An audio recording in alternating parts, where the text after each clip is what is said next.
Good morning. We're going to be in the book of Numbers today. Chapter 2 is where we'll be. We'll begin today, at least that's the plan, series of lessons from this Old Testament book. It's back to school time, so those of you who are going back to school, students or otherwise, we are mindful of you and praying that you'll have a good year, be full of growth and a lot of fun and good friends, and that you will honor Christ as a student, or those of you who teach or involved in other ways, you will honor Christ in that. Now, numbers, I know when it comes to school, math is everybody's favorite subject, so you didn't want to see numbers up there today. But the good news is this is not really a book about numbers. The English title just comes from the fact that you've got a couple of census records in this book, which are telling the faithfulness of God. This happens about 500 years after God promised Abraham, you will be a father to multitudes. And so right at the beginning of Numbers, where we get these numbers, we see God fulfilling that promise to Abraham. It's telling us about his faithfulness. Really, though, the book is about the wilderness journey. The Hebrew title is In the Wilderness. And it's telling about this journey from Mount Sinai to right at the verge of the Promised Land. And it has all kinds of lessons for our journey, for our own wilderness journey. Mostly it tells us about God. And that's what I'm hoping in this series, is that we will grow in our knowledge of God, of who He is. Our first lesson, I've got about 10 planned. We'll see how that goes. We're not going to cover the whole book, but I'm going to bring out 10 lessons from this book. The first one is going to look at the camp of Israel in chapter 10. This is about 14 months after God's people have been delivered from Egypt. They are near Mount Sinai, and the first 10 chapters of Numbers are getting ready to set out on the journey. It's all about preparation for the journey. They're about to set out. And in chapter 2, we learn how to set up camp. And you might think, how in the world is that relevant to us today? How to set up camp? Well, let's look. I hope that it will become clear. We're going to see first the layout of this camp. Numbers chapter 2. We're going to look at verses 1 and 2, and I'm using the New International Version this morning. The Lord said to Moses and Aaron, the Israelites are to camp around the tent of meeting, some distance from it, each of them under their standard and holding the banners of their family. Okay, now what that's doing is giving us the general layout of the camp. Following that, we get a specific layout. This is the general layout. They're organized by family or by tribe. In verse 3, they're referred to as divisions. So we get the picture of, it's kind of a military organization setting out. Battle is in the future. When you read about standards and banners, that's army stuff. That's military equipment. They're getting ready for battle. And they are positioned around the tent of meeting. That's the tabernacle. That's the focus point of much of Exodus and Leviticus. And now it's the center. They're positioned around it. And they are to camp some distance from it. Now, if you have the ESV, which is what I usually preach from, it says facing it.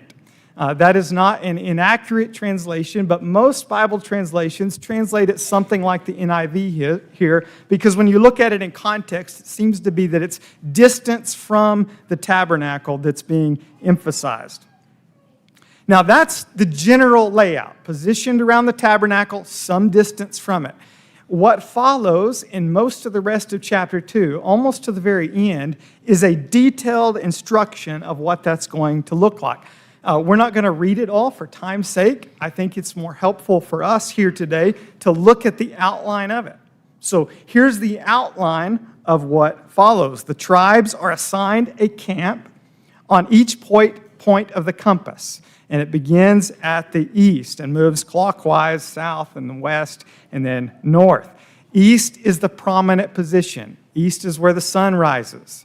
East is the front of the tabernacle. So the east side comes first. That's the most prominent position.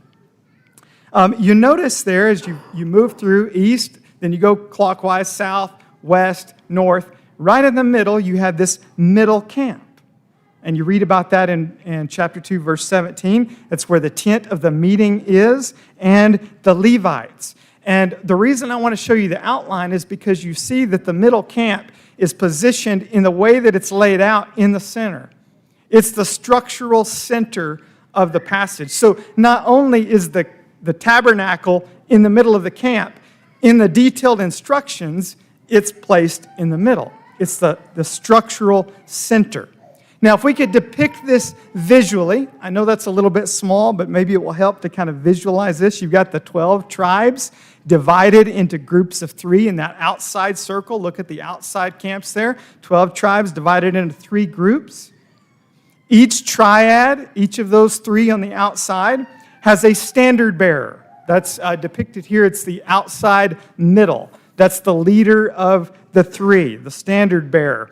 Those are Judah, Reuben, Ephraim, and Dan.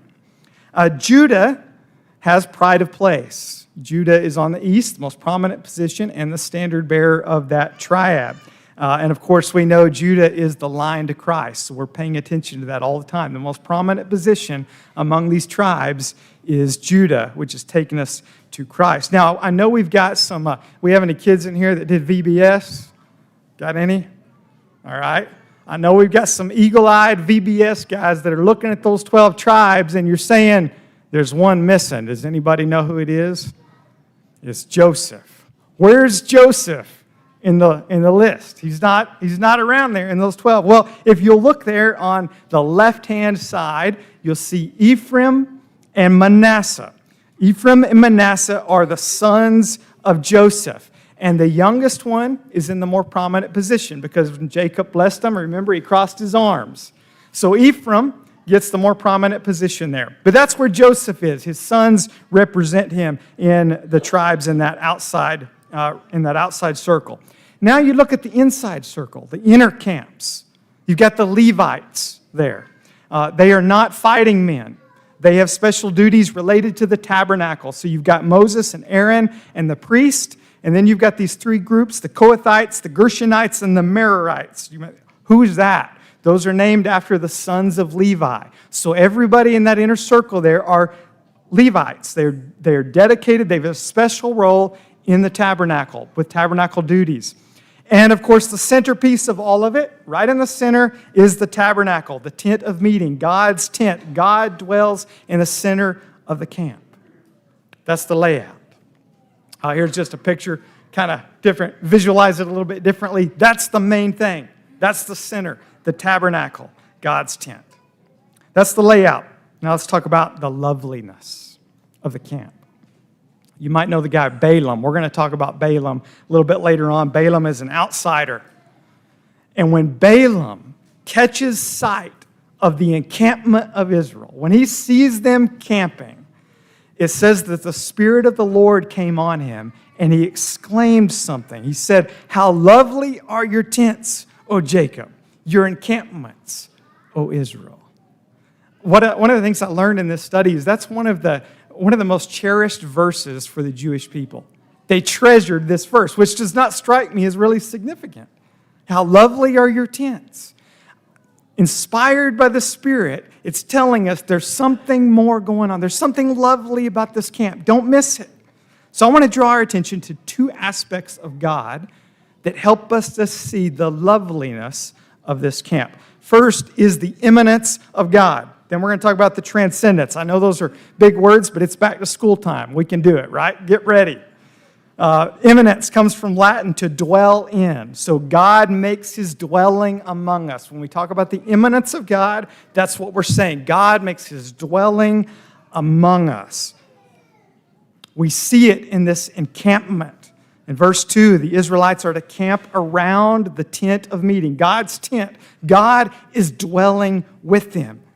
And that's been his plan. In Exodus 25:8, God says, "Then have them make a sanctuary for me, and I will dwell among them."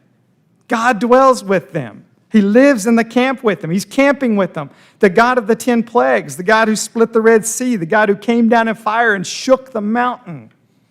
He's with them in the camp, and that changes everything. No army looks the same when God is in your camp.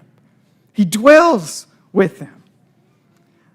The gospel writers want us to connect it to the incarnation of Christ. John chapter 1, verse 14 says, the Word who was with God, the Word who was God, became flesh and made his dwelling among us. And many of you have studied that before. It's the word you would use for tabernacle. He tabernacled among us. He encamped among us. The Word became flesh and camped with us. He dwelt with us. And you might say, but that was them. I wasn't there. I didn't see the incarnate Christ. And Paul would say, oh, wait, let's talk about the indwelling of the Spirit. 1 Corinthians chapter 3, verse 16. Don't you know that you yourselves are God's temple and that God's Spirit dwells in your midst? The same God who camped with them, who was incarnate in Jesus, dwells now in us. And it's profoundly comforting. I appreciate Mark today in the way that he picked out songs and scriptures as ministering to us in our difficulties. So important to remember. And whatever we face, God's with us. He dwells with us. The immanence of God, powerfully comforting. Now, the transcendence of God, another Latin type word, has to do with going beyond. So God is infinitely above and beyond us. That's the transcendence of God. We see it in the encampment of Israel. Remember verse 2? They were to camp at a distance.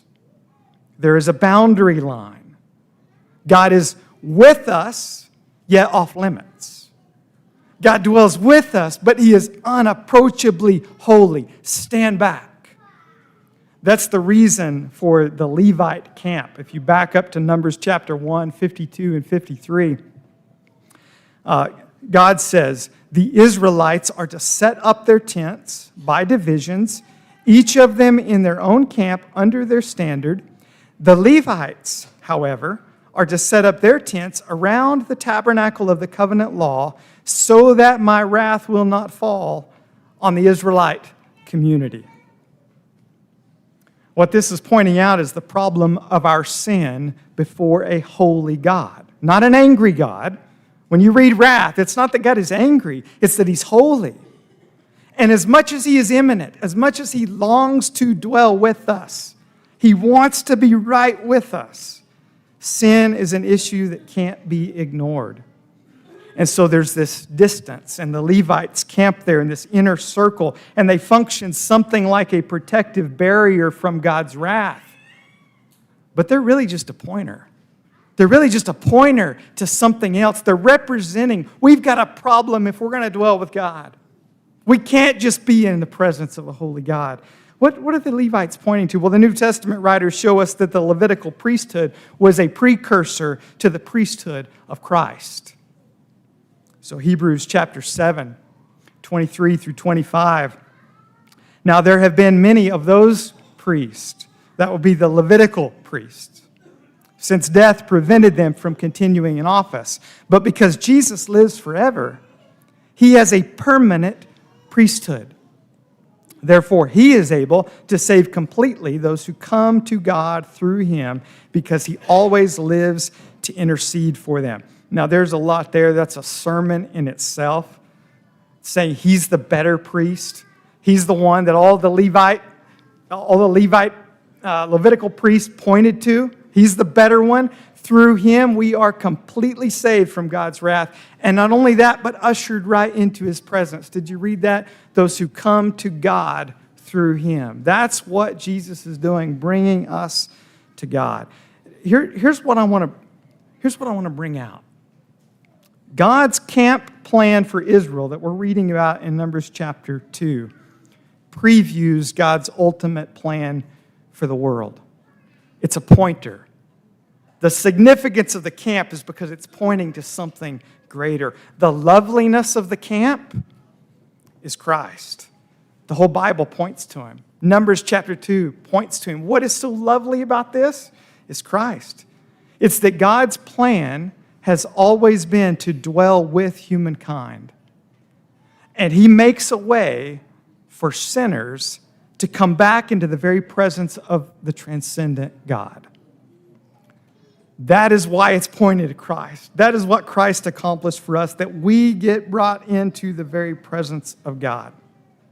Now, I want to underline this because I think sometimes, maybe especially with the Old Testament, we rush to find the application, to find the lesson for us. And we miss that it's mostly about God. We miss that it's mostly about what God has done for us. Don't miss gospel in this passage. This passage is not, there's an application in it. There's a lesson. But mostly it's telling us God wants to be with us, and He has made a way for us, even though we are sinners, to come right into His presence. And that is through Jesus Christ. And everything about the camp is pointing to that. Don't miss the good news. Don't miss the gospel. It's what God has done for us. Now, there is a lesson. There is application. There's something that we are to do from this. The end of this chapter records Israel's obedience. Now, a lot of what we're going to look at in Numbers is a record of their disobedience. But here we get a record of their obedience. Numbers chapter 2, verse 34. So the Israelites did everything the Lord commanded Moses. That is the way they encamped under their standards, and that is the way they set out, each of them with their clan and their family. So at the beginning of the chapter, God instructs them to set up camp, to camp around Him. And the main point is it's around the tabernacle. He's the center of it. And the end of it is saying they did it. They did it the way He said. So I want to ask, or I've been asking as I've studied this, is my life centered on God? Am I organizing my life around Him? Is He the center? I think that's the lesson. I think that's the takeaway for us. Not the gospel's the takeaway, but the application. What do I do? Keep God central. He's the center of your life. Everything revolves around Him. There is a lot that demands our attention, isn't there? I like this picture because I think this is us. And we walk around, you talk about something having a center point in our life. I should say my life. We're just looking at these phones all the time. And I'm not picking on that today. Everybody's going to put my phone in my pocket, or I'm reading my Bible on it.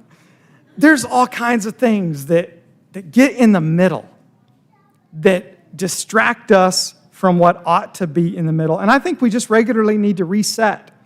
We regularly need to reorganize our life around God and recognize there's some things that have become the center that I need to put back in their proper place.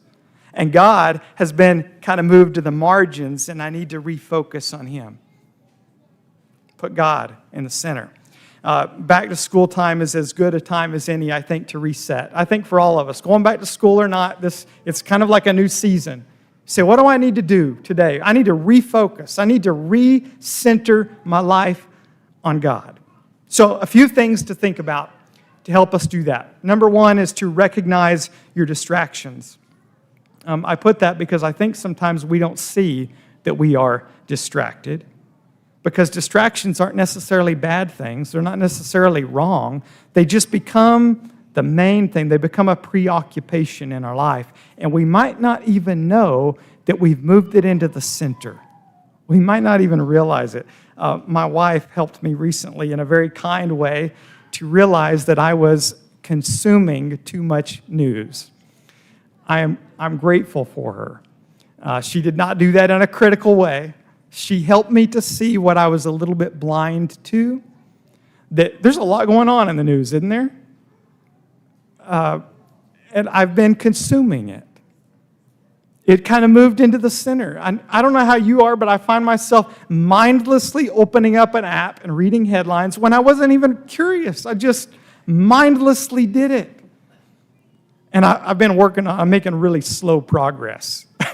But I'm really working on trying to recognize my attention to the headlines has kind of moved into a place it shouldn't be. And I need to move it out of the center and get God back in the center. Maybe I don't know what that is for you. Maybe it's election concerns. Maybe it's social media. Maybe it's sports. Football's coming up. I love football. I got to make sure I don't put it in the center. Maybe it's material pursuits. Maybe it's your health. Maybe it's fitness. Maybe it's your appearance. I don't know what it is for you. Recognize it. Think, what have I put in the center? What have I been preoccupied with that has the place that God alone should have? Second, I want to encourage you to organize daily devotional times. No doubt many of you do this already, but if you don't, this might be a good time to reset and to say, I need a daily time to read Scripture, to talk to God, to listen to or read things that are spiritually nourishing to me, to get my focus where it should be. I don't suggest this in any way today to put a burden on you. You've got a lot going on in your life, and this is not to say shame on you, you're not reading your Bible enough. That's not the idea. It's to say I think we are all helped by spending time every day refocusing on what's most important. It is a great benefit to us to have daily time spent with God. Again, if I could just make a suggestion, I would suggest something in the morning, at least briefly. I know some of you are night owls and evening is your best time. No problem there. But there is something about starting your day with a little bit of refocus. Your whole day shifts. Your whole day is different if you start out recognizing God is in the middle. He's the center. He's the focal point. Everything revolves around Him. The day is different if you begin there. The third thing is prioritize discipleship to Jesus. Ask yourself, what am I aiming for? When I get up in the day, what is it that I'm going to do today? Well, I'm going to go to work or I'm going to go to school. Yeah, you're going to do those things, but what is your aim? What are you trying to do in all of those? We are, number one, disciples of Jesus. That means that we are trying to live like Christ and live for Christ. We are learning from Him how to be like Him and to live for Him. It doesn't matter if you're going to school or you're participating in athletics or you're going to the workplace or you're going to the gym or you're going home. You are to live like Christ and for Christ. That is the center. That is your aim. That's what you're striving for. It's a good time to reprioritize it because other things take the aim. They get the first spot. Other things move in there and we find ourselves pursuing other things. Pursue that. Live like Christ and for Christ. Seek first the kingdom of God and His righteousness. Seek first. Now, this Numbers chapter 2, it gives us a long-run hope. It gets us to think way down the road a little bit. Stirs hope in us for what is to come. The book of Numbers is the journey to the promised land. Right on the verge of it. That's where we're going in Numbers. We're going somewhere. And this camp in chapter 2 is the forerunner of the city. They're camping here near Sinai. They're going to camp in the wilderness. They're going to move into the promised land. And at some point in the future, Jerusalem is going to be the new camp. It'll be Jerusalem. And it won't be a tabernacle. It's going to be a temple. But Jerusalem is just the forerunner for the new Jerusalem. The camp is a forerunner to the city, which is a forerunner to the holy city. Revelation chapter 21, John gives us the vision of what is to come. Chapter 21, I love this. Move to the end of the Bible. Revelation 21, verse 2. And I saw the holy city, New Jerusalem, coming down out of heaven from God, prepared as a bride adorned for her husband. Do you see that? The holy city. The New Jerusalem. And I heard a loud voice from the throne saying, Behold, the dwelling place of God is with man. He will dwell with them, and they will be His people, and God Himself will be with them as their God. That's our future. That's what we're looking forward to. Do you hear in there the echoes from our camp passage in Numbers chapter 2? God's dwelling right in the middle of the camp. God's saying, make a sanctuary so I can dwell with them. It's all been leading to what we are looking forward to, this holy city, when God will make His dwelling place with man. I was just fascinated reading through Revelation. I don't have this on the screen, but in verses 13 and 14 of that chapter, you get the description of the city with walls, and it has 12 gates, 3 gates at each point of the compass. Does that remind you of anything? The description of that camp? The camp looks like the city. And on those gates are the names of the 12 tribes and the 12 apostles, as if to say, all God's people. It's the bigger vision. The camp of Numbers 2 is the forerunner of the holy city of Revelation 21. The city of all the redeemed from every tribe, language, and nation. And what's in the middle of that city? The Lord Almighty and the Lamb. No temple, no tabernacle. It's full access, direct access to God in all His glory. There's no more distance, no more barrier. And it's lovely indeed. You know the picture of it well. No tears, no death, no grief, no pain, nothing detestable or false. The old order passed away, everything new forever. That's the city. The camp is the forerunner to it. It's pointing us to it. It's stirring hope for what is to come. God in all His glory, dwelling with His people. This old, can't believe I'm saying old, this old a cappella song. 1988, View That Holy City. Got stuck in my head while I was preparing this. I'm going to view that holy city, and I will meet my loving Jesus. We're going to sit at the welcome table, and we will feast on milk and honey one of these days, one of these days. I love that I'd never noticed before. It has numbers, it has Jesus, and it has that future holy city all right there together. And if that gets stuck in your head, then I don't apologize. I've done my job. Sing it. Get it in your head. Get it in your heart. No matter what happens today, this week, this month, in November, and any time to come, if we are in Jesus, we are going to view that holy city. We're looking forward to it. Keep your eyes fixed there. The end of that chapter of Revelation talks about everyone whose name is written in the Lamb's book of life will dwell in that city with God forever. Is your name in the book? Is your name in the Lamb's book of life? If you have not come to Christ, been baptized in Him, raised to walk in newness of life with that hope of the life to come, it is not about what you bring to God. It's about what God has done for you in Jesus. You don't wait till you're good enough to be baptized. You come to the one who comes to you because He wants you to dwell with Him. It's been His heart since before you were that you would be with Him. And He has made a way through Jesus for you, undeserving as you are, to be with Him. So if you haven't done that, let's do it today. I'd love to help you with it. Come to the front while we stand and sing.